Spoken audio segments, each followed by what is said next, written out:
2 metres of a known terrorist. The worst part is even just doing that, they want your microphone, they want access to like everything just straight away. It's live, mate. Shush. Don't say anything too bad about Mark Zuckerberg. And alarm go off again. He's a robot! And, Sorry. Excuse me. A gentleman came home from a security webinar series, and he came home and started talking to his wife. Hello. Hello. And as he was talking to his wife, he was whispering, and his wife said, "Why are you whispering?" And he said, "I don't want Mark Zuckerberg to hear me." And the wife laughed, and then Siri laughed, and then... Yeah. Siri laughed, you got it. Yeah. Okay. Yeah, Siri got it too. Alright. There's 2 people watching, Danny. 2 people watching, that's cool. It's going to take a few minutes for everyone to get in. Hi there everybody, thank you for joining me. We're just going to give it a few more minutes. We're going to start at 4 PM on the dot. So we've still got a few minutes to just let people settle in. Again, thank you for joining me and everybody here as well. Hope to bring everybody a nice presentation, and I think it's going to go good. Right, back with you in a moment.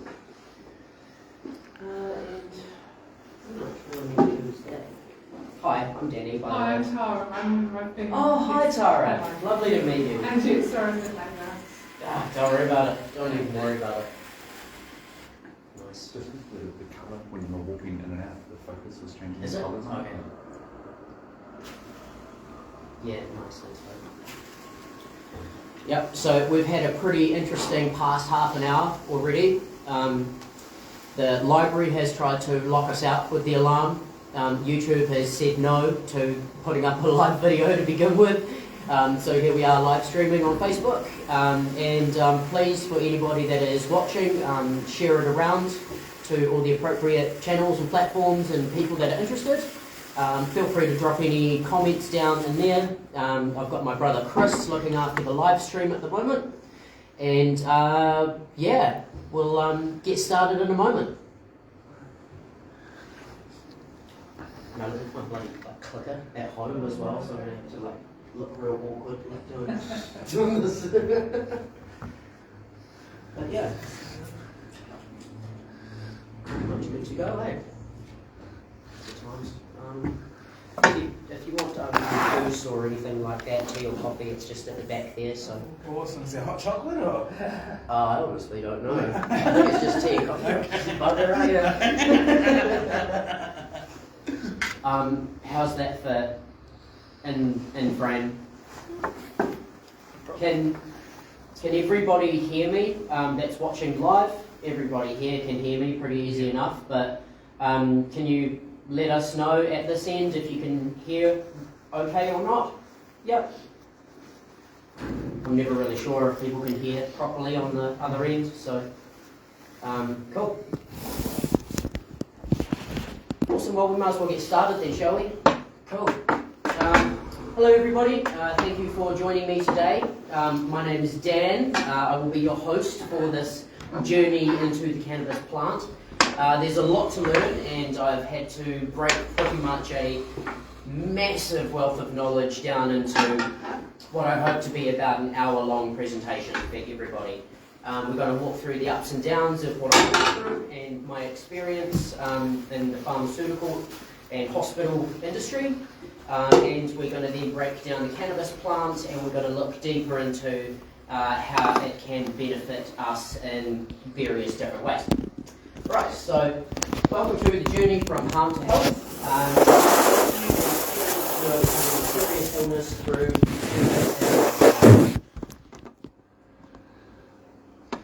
thank you again for joining me. Thank you to Medical Cannabis Awareness New Zealand. Thank you to Medical Cannabis Awareness New Zealand for sponsoring and supporting this event, and for everybody around the world that has been sharing and sponsoring and supporting it too. So thank you guys, because you're the ones that helped make it all happen. Who am I? My name is Danny. I'm 33 years old, and I have spent most of my life with a very severe case of eczema, autoimmunity, allergies, asthma, you name it. It's been a pretty rough ride. I was basically trapped in a system of not really being sure how to escape such torment and trauma for a long time, being caught on creams, pills, immunotherapy, all the way up to pick-line fentanyl, and that's a very, very, very strong and dangerous drug, and is one of the main reasons why I now advocate for cannabis, because it's a far safer alternative, and that's essentially what this seminar is about. So at my worst, I was up to 10 medications or 30 pills a day, steroids, opiates, and multiple near-death experiences. Since beginning hemp nutrition and medical cannabis therapies, all pills, creams, opiates are no longer needed. I was on a newly released biologic injections named dupilumab or Dupixent, which is an injection, and that shuts down the interleukin 4 and 6 pathways in the brain which control pain and inflammation. Relatively new drug in New Zealand. I believe I was maybe the first or second one on it. And while it worked brilliantly, it had quite dangerous side effects as well, because it's shutting down a neurological process to control something physical. And over time, I started getting quite bad nosebleeds and quite a lot of dizziness, and a lot of things were just not feeling normal again. So I made a conscious choice to say, look, enough with that. My cannabis oils and my hemp balms and things like that were working wonders at this time. And so that's kind of where we're at now, is having gotten away from all of these pharmaceutical pills, creams, and that trap and that cycle that a lot of people can quite easily be caught in. And it's been something that I've seen happen to many people that I care about. And especially when it comes to steroid creams around eczema, incredibly dangerous. I've caught a lot of very serious infections over the years because topical steroids and creams have thinned my skin, created inflammation, and made me more susceptible to infections. And that's that cycle that I'm kind of talking about, and we have to be incredibly careful of, because if we don't kind of start looking at alternatives now, we do get trapped in that cycle that I went through, and that is an experience I don't want anybody to go through. Never. I'm also the founder now of Earthstone Arts, which has been many things over the past few years. However, we now are a cannabis patient advocacy and research group. So essentially that means I help you find the best fit for your therapeutical or nutraceutical needs with the cannabis plant, and I can help you find benefits with it in many different ways. This is me during the bad days, and they were bad days. I think what we're looking at here is multiple different hospitals. It was never really just one hospital, it was a succession of in, out, to the tune of 99 admissions now, and I'm 33 years old, so I've effectively spent a lot of time, most of my life, looking like that, in a nutshell. And I've been very lucky to survive. I know eczema patients that have committed suicide and ended their life because it gets that bad. And a lot of people think that it can't get that bad, but it does. And this is what I'm here to advocate and educate and support people with and guide people with now, because I am no longer like that, and it's awesome, and I want to help people live a better quality of life too. Dancing with the devil. So, over the course of these years, and many months alone in quarantine-based isolation due to the sheer misunderstanding of physiological processes being undertaken within my body, combined with the determination to find pain relief and healing in holistic therapies, I had to make a choice. Do I choose the natural path, which only ever felt right, or do I choose to have faith in the narrative of, trust me, I'm a doctor, just take this pill and apply this cream? In the end, I realised it was only ever something I could trust myself to learn, walk and understand my very own way and self, and so the journey from harm to health began, and health began to be.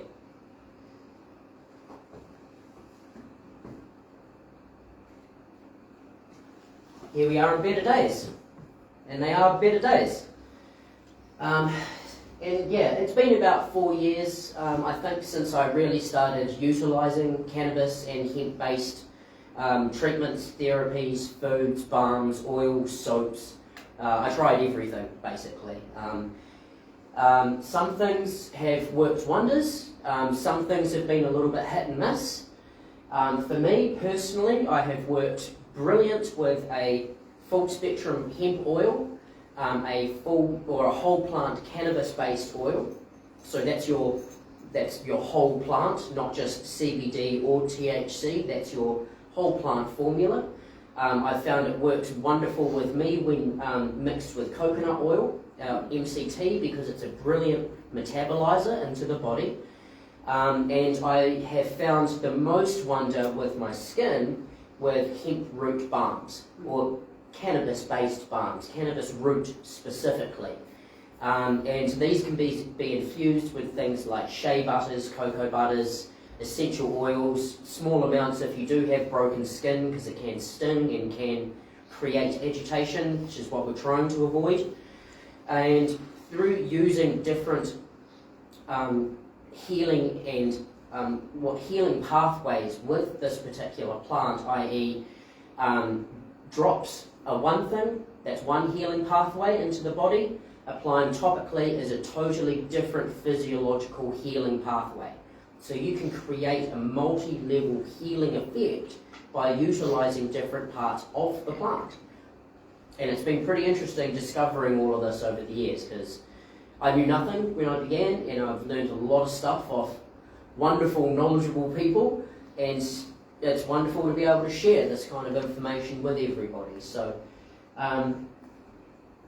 whole plant all the way, whether it be hemp or cannabis, balms, specifically the root, and a nice exfoliating soap for the shower.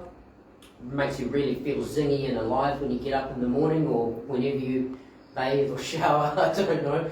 And it just feels good, you know, it wakes the endocannabinoid system up, and we'll be talking about that in a moment.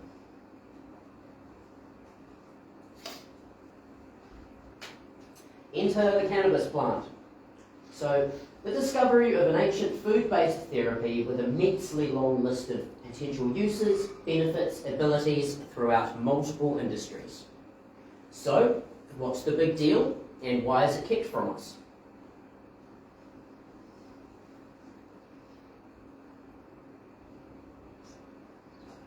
The story of the cannabis plant and its many uses. The cannabis plant is believed to have had its origins on the steppes of the Central Asian region and rediscovered around 10,000 years ago.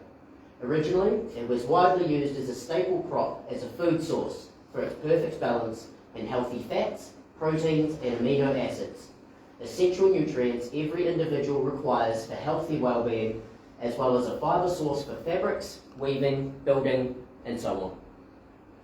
Currently in our age, it is believed that the plant holds over 1,000 uses, ranging from sustainable building materials like hempcrete and boards, supercapacity energy storage systems, environment and waterway regeneration, full-spectrum nutraceutical foods, and targeted medical therapies to focus on a patient's specific medical needs. Also, quick, interesting note as well, this image down here in the corner is what you used to be able to get over the counter in your old pharmacies before it was prohibited.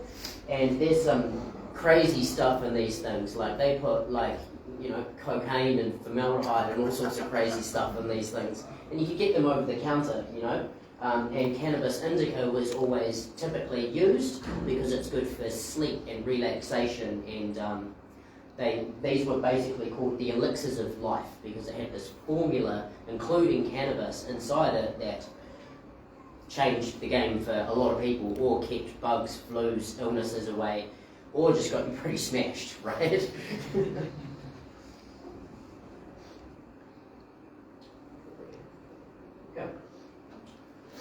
the endocannabinoid system. Now, this is a big topic, a long and lengthy one. I could probably do a whole seminar on this, the entourage effect, and various different healing ways that we can utilise this particular system in our body.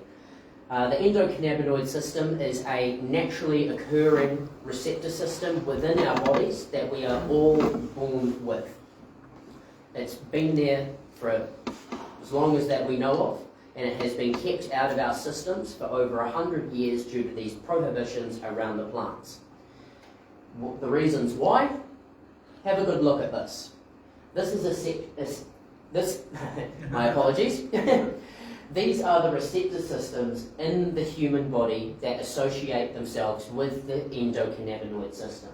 Your CB1 and CB2 receptors are the most common, and your CB1 receptors are concentrated in the brain and central nervous system, but also present in some nerves and organs. And the CB2 receptors are mostly in peripheral organs, especially cells associated with the immune system. So CB1 for brain, CB2 for your immune system. Now, by utilising various different parts of the plant and different methods, you can, what's the word I'm looking for? Engage and awaken these particular receptors so they can begin to work with different things. Once we break down the plant even more, and there's a lot of clinical studies coming out in our current age to actually back a lot of the kind of the inner knowing that a lot of us have had about the plant for a long time. Science is actually starting to catch up with this now and start breaking it down into different cannabinoids and receptor systems and various understandings of the healing pathways within our bodies. So then that way we can now begin to understand the various different receptor systems within the body itself. And this leads on to a very interesting and quite exciting phase of where we're at in cannabis research, science, education. This is opening the door for healing in ways that we never would have thought possible. Ways that we probably haven't officially and fully understood just yet, you know.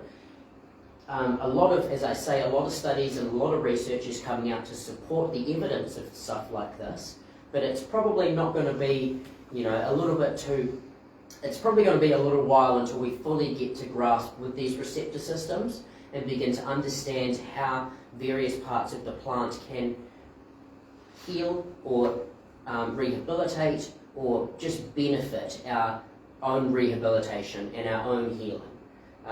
But what is exciting is that everybody's beginning to start to ask these questions. How is it working?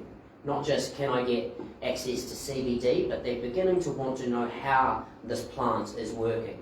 What is the endocannabinoid system? These are hot words that a lot of people are talking about in this moment of our time, but unfortunately the stigma and the prohibition and the misinformation and the media as well have kind of gotten their sticky mitts on our good plant, and they've taken away what it is. And this is what it is. This is what our plant is, what it does, and what it has the capability of doing for us. And as I say, it's going to be exciting over the years to come, really starting to understand how these receptor systems really work and how we can begin to apply them to certain products or therapies or various different ways, healing methods to help people.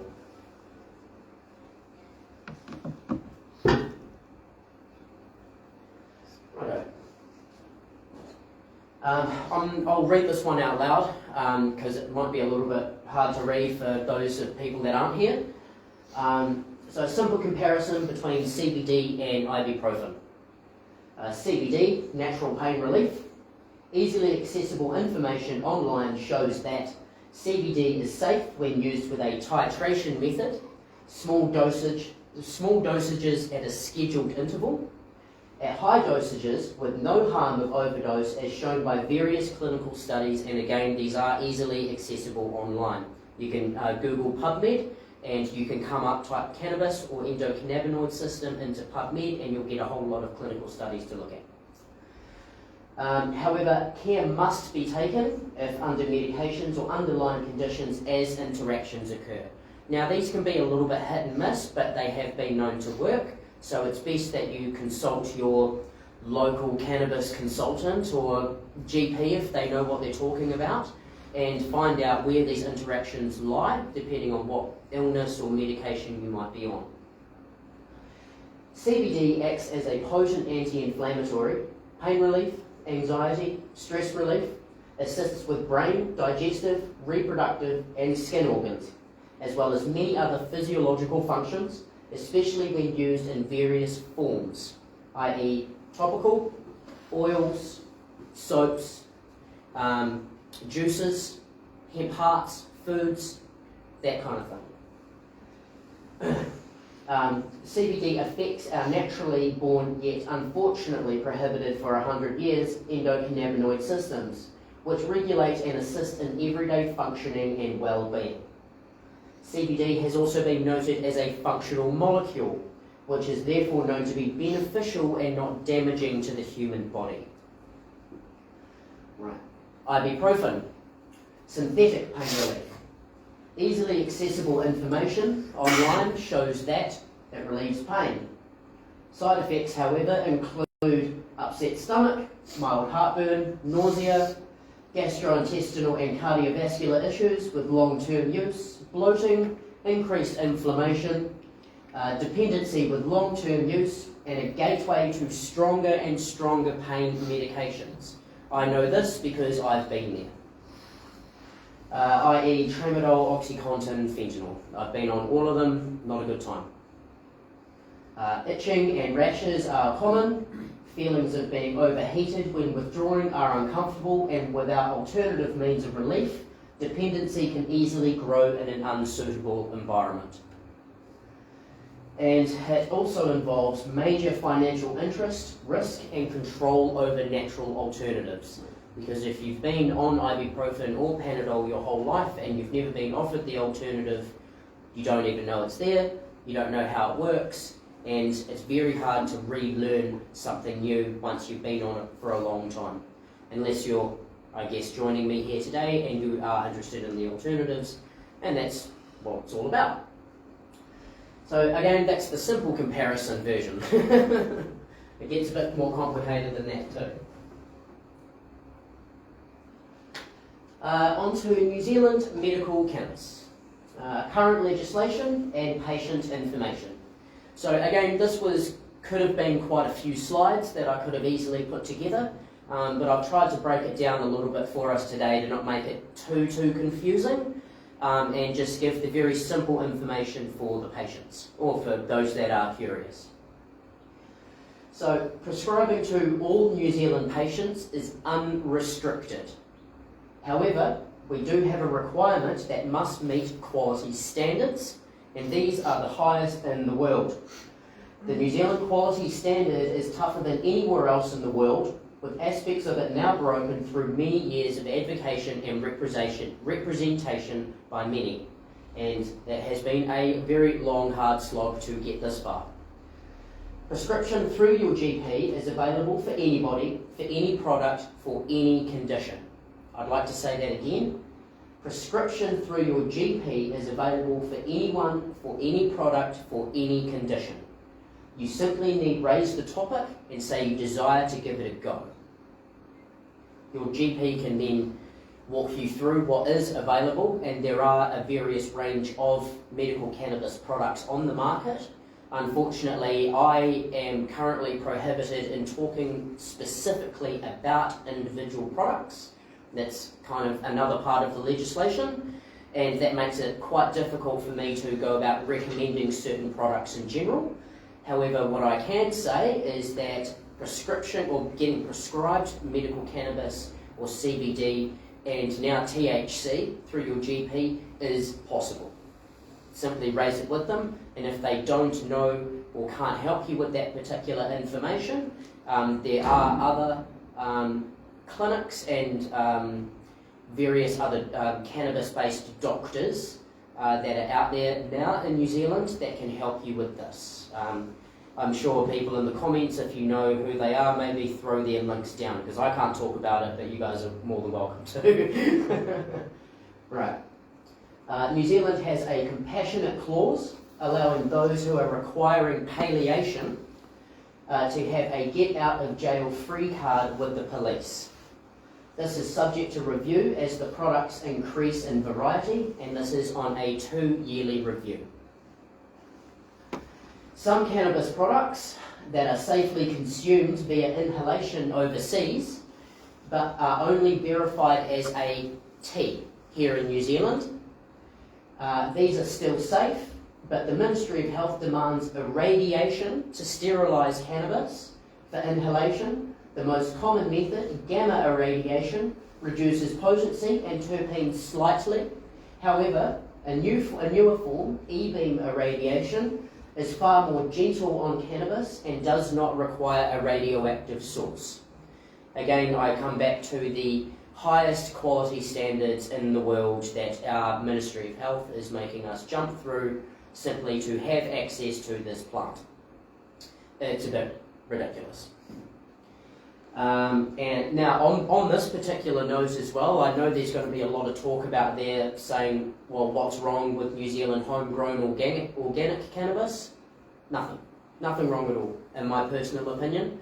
However, with our particular quality standard requirements here in New Zealand to get products prescribed for patients to be picked up over the counter, we have to meet incredibly stringent standards. And we're hoping through continued advocacy and representation, we can begin to break that down over the next few years, hopefully sooner as well. So bear with us as we all work on that, but we are getting there. Just being able to hold this seminar in the library here is a huge step forward, and it's going to be good moving forward. Anyway, so that's a small breakdown on the current legislations, a bit of patient information. If anybody online wants to add in more information or to do with the legislations, please feel welcome, because again, I could have gone on for slides and slides about it. So yeah, moving on.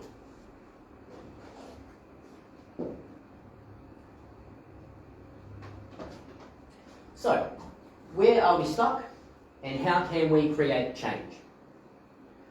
Some of the difficulties that I've personally experienced is limited time and listening capabilities within the local DHB systems, which ultimately leave the patient frustrated and continuing pain. Lacking of knowledge on natural remedies, on physiological pathways in the human body, and an even more stern refusal to allow them. Shortages of essential medicines, including CBD, leaving patients at risk and at harm. Minimal understanding or awareness of the endocannabinoid system and benefits products such as hemp root balms and full spectrum oils can provide. Unaffordable product access and lack of supply causes patients to turn to Aotearoa's Green Ferry network in order to find relief, which cannot always be guaranteed as they themselves are healers and are often targeted by police or pharmaceutical watchdogs. Solutions. We're all about the solutions, aren't we?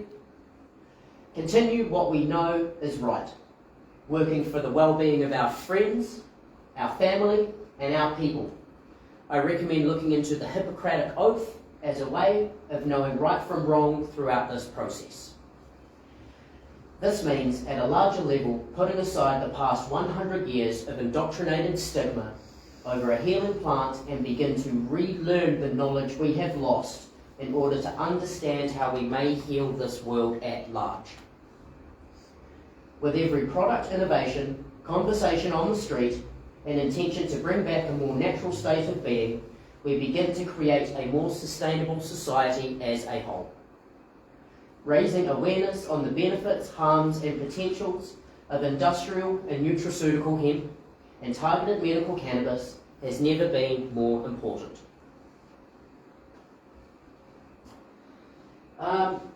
So That's basically one of my last slides, so I've kind of rolled through that a bit faster than I intended, but that's all good. So I do have one more thing that you guys are welcome to take pictures of if you like. It's basically homework.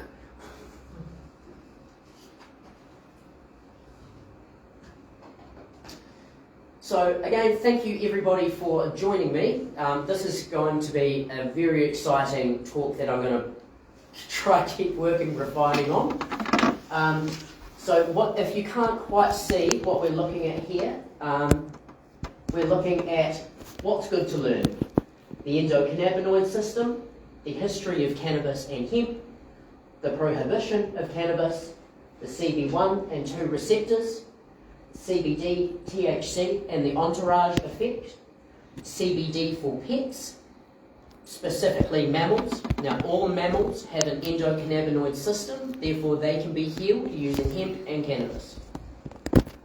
Hemp food recipes, how to hemp up your diet, the difference between industrial hemp and medical cannabis. Now on this particular topic as well, we need to realise that it's not cut and dry with industrial hemp or just medical cannabis. The cannabis plant is the cannabis plant.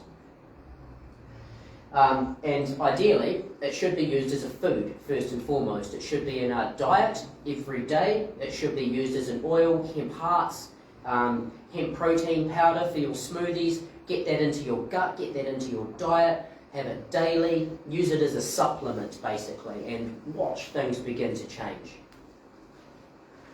Hemp fibre and sustainable building uses. Now living in New Zealand, we're all about our Kiwi ingenuity and alternatives, especially when it comes to trying to figure out how to do things a better, safer, more environmentally friendly way, I suppose. And hemp as a fibre is probably going to be a total game changer once we get more on our feet with this particular way of building. There are a few people around the country already doing this. I think Nelson was one, did you say, bro? Yeah. There's one down in Nelson, and I'm sure there's a few outfits around the country now utilising the hemp stalks and hemp fibre as sustainable building materials. And that's going to be pretty exciting that we look at how to utilise that particular part of the plant to regenerate and rebuild our homes, build new homes, healthier homes, homes that breathe, that are self-insulating, that are bug fire resistant, like game changer with that one. And hemp for waterway filtration and soil regeneration. Hemp is an amazing plant. You can basically plant it along waterways and it will suck up the toxins out of the soil, out of the dirt, out of the water, and turn it back into clean, healthy water. There's a project, I think it's still going on, the Healthy Rivers one down in Christchurch with Michael Mayo, not sure. Anyway, ideally what we can use this particular way of the plant with is planting along polluted waterways that our dairy and our cattle industry, for example, have polluted. Planting along these waterways not only regenerates the water, but regenerates the soil biome and quality as well. And effectively, that is our presentation for today, ladies and gentlemen. Thank you for joining me. And yeah, there's so much to talk about. I could have gone slide after slide after slide on so many different things. Half the issue that I have had writing these particular slides is that I am kind of bound by what I can and can't talk about legally.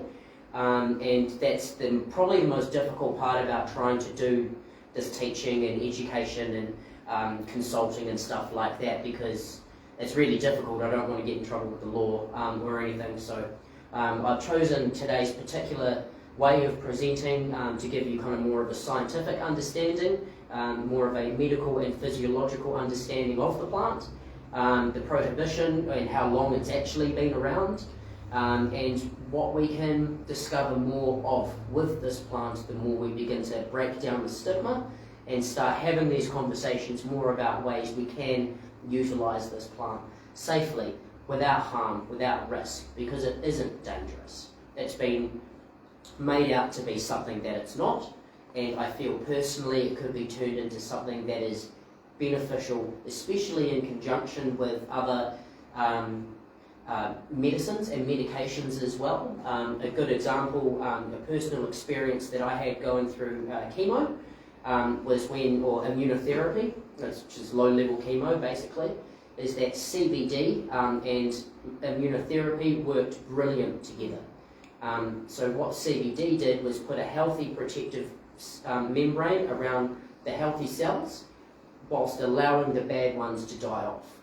So it works well in conjunction, but you can also use it to get off things like sleeping pills, pain relief, creams, balms, steroids. Like honestly, you name it. Like I don't really know how far it can go, and this is how exciting it all is. Really beginning to start to talk about it, and kind of break down these walls of like, what do we do now? You know, and again, I come back to the how do we create change. I'd like to remind everyone about the Hippocratic Oath, and the first rule of the Hippocratic Oath is do no harm. If you're harming your patient, you're not doing it right. It's basically that simple. And so if your GP is trying to tell you that you should be having something for you that you honestly feel is not good for you and you'd like to discuss an alternative, go for it. Do it. Now's the time, and with more talks like this happening, hopefully more people start doing it, and thank you everybody for having me, and for everybody that's been watching online, please feel free to share it around. Is it still live streaming, bro? Yeah, we didn't get shut down.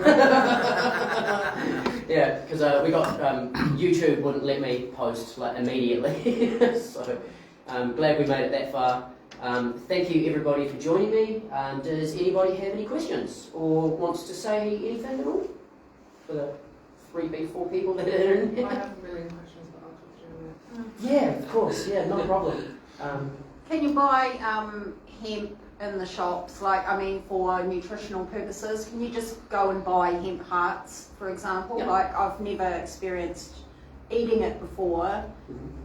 Like, can you just go into a health shop and buy a bag of hemp hearts and Yep. find some recipes online and start eating it? Absolutely, yeah. So that's a great question. Hemp is probably one of the nutrient dense foods that isn't spoken about as much as it should be spoken about, and that's definitely, you don't see hemp seeds at the front of a health shop as much as you should. Yes, you can get them from like supermarkets, any health food shop. We've got several in our industry in New Zealand that make, grow and have it here, which is again all easily accessible. But yeah, any health food shop, Hardy's Health 2000 or what have you, yeah, you should definitely be able to go and find them there, and not just hemp hearts as well, but your hemp protein. So you have it in your smoothies, and you have like a little scoop in there with your banana or your kale and your coconut water or whatever, and then zing that up and away you go, and that's providing you with a lot of really, a lot of your omegas and your healthy fats, and those particular things, your omega 3, 6s and 9s, really good for the development of grey and white matter in the brain, and that helps rebuild new neurons and pathways in the brain, which then, as you use more of it, reconnects better to your other physiological systems through your endocannabinoid system, simply by eating it and ingesting it. So first and foremost way of using it is to eat it or drink it. It would be my suggestion, and then try with an oil to kind of take it up a notch, and things like the soaps and the balms. But yeah, first and foremost, I would suggest getting your hands on some hemp hearts and hemp protein. There's heaps of recipes online. Rose Renton has a wonderful book with hemp recipes in it. I think she's released a book, or she has so she's got heaps of recipes on, and she's a Kiwi as well, so you get everything you need in terms of that, or just simply Google it too, yeah. I was going to say, what kind of forms does it? You used to mention the protein thing. I actually will probably get some of that for my smoothies and whatnot. Yeah. I was wondering what kind of forms the hemp actually comes in for consumption. Yeah. So. Any way you consume it.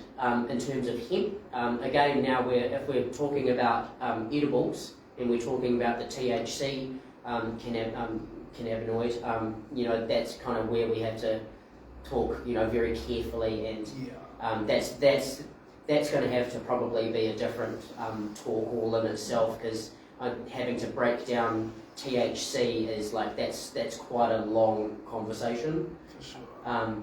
But in terms of ingesting it, if we're looking at That's like hemp. hemp, again, your hemp hearts, bro. So what is a hemp heart? So the hemp heart is the inside of the. So you've got your hemp seed, then you've got your husk, and then you've got the little white nut bit on the inside. Okay. That's called a hemp heart. Oh, right. Yeah. So it's not like made into a food already or something? No. But you can access various like muesli bars and things that have hemp seeds in them now. Like I've noticed there's quite a few hemp-based foods coming out. But the problem with those is, hemp as being such a hot word, and then you look at the percentage of it on the back and it's like 3.2% and so it's not really what you need. Yeah. You need to have it properly in your diet, so getting hemp hearts and then And what do you do with the hemp just hearts? sprinkle it over your porridge or over your salads, Okay. over your dinner, over your stir fry, literally over anything, over your breakfast. Put it in a stew. A soup. stew, yeah. I've added the salt pepper shaker, a third shaker to the table set. Salt, pepper, and hemp hearts. That's a Yeah. good idea. Oh, man. Nice. Yeah, nice. There you go. Nice That's idea. what you added to everything. Salt, Yeah, pepper, yeah. and hemp hearts. Yes, use it as a seasoning, put it on everything. Yeah, good idea, bro. Good suggestion. And for your chickens as well, hemp hearts and your chickens go really well together. Get you nice, happy, healthy, hempy eggs. Sorry, I'm not allowed to talk about that. Too late. Veterinarian law says you're not allowed to feed to livestock. Really? Wow. Yeah, and again, all the legislation and the kind of regulations they put around it, and especially for our animals as well, feeding it to our livestock will be amazing, but go figure. Yeah. I believe you can also get things like hemp leaf tea as well. I personally don't have access to it and haven't tried it anytime recently, but I think Rose does a tea, doesn't she? cannabis leaf tea has been showing a lot of good things for people that I know have gastrointestinal problems. They've had a lot of benefit with drinking cannabis teas, leaf teas. Yeah, so that's another way to get it into your diet. Just try and get it into your diet as much as you can, really. And then for anything kind of more serious, I don't know, whatever you deem serious as, for me with eczema, I work really well on a drop, so a couple drops a day, and then using a balm every day, it works wonders for me. I haven't been in hospital in a long time now. I'm not on any medications or anything anymore, But it's got to be a process as well. You've got to want to do it. You've really got to wake up every day being like, no, I'm taking control back of my stuff. And it gets there, but knowing that there's people here to support you and everything, you can get there and you can do it, and it's possible. Well, it's not only possible, it's completely doable. Yeah. Any other questions? Chris, anything online, bro? Just saying that it's also illegal to give CBD to pets in Aotearoa. Well, there you go. Well, I guess if the person or the animal is dying, I suppose you kind of stop caring. That's what I've discovered by a lot of people that have approached me. And this is kind of talking on the fringe a little bit here as well. I've heard of a lot of people that they've just had no alternatives and they're at their bloody wit's end. And they've said, you know what, and enough, I'm going to give it a go. It works, it helps. Why the hell not? And that's the choice that I made, and it's worked really well for me. I know it's worked really well for a lot of people. But again, the law is there, and the law states what the law states. And there's, not much I can personally do about that type of thing, but yeah. I personally think it just has to come down to personal choice, your human right to choose what way you want to treat your own body, If what you've been on most of your life isn't working for you, and you want to give something a go that is socially or medically frowned upon, but you've got good intuitive feelings about it, just do it, Because soon enough, all of these laws aren't really going to matter anymore anyway. We slowly are breaking these down. Over the past few years, everything has changed already so much, and it's going to be amazing to actually see how it all begins to kind of coalesce together over the next few years as we really start to work better for the patients, work more for the animals as well. That's probably another thing that I don't see too many talking about is CBD for pets, as CBD for animals, because if it's a mammal, it has an endocannabinoid system and should benefit from cannabis or hemp, so. And again, it's always and always will be, especially when it comes to me trying to educate the world or anybody that's in front of me, it's about health, not being high, okay? Always. You can get high, it's not hard, but to get healthy is really hard. Oh, yeah. And that has to be the progress, the process, the work we do together. And so it's going to be always about health, not harm. Okay, everybody? So, yeah. Is that it for everyone? All my questions are answered. Sweet, bro. No, thank you for being here. This has been exciting. I hope I didn't ramble too quickly or anything. Excellent. Okay, cool. Thank you, everybody online. Thank you for joining me. Appreciate you all. Feel free to drop any comments or statements or anything down on the comments. I'll get back to them later when I get home. But yeah, for now, thank you everybody, and I look forward to bringing you another presentation soon. Yeah. Namaste. See you soon.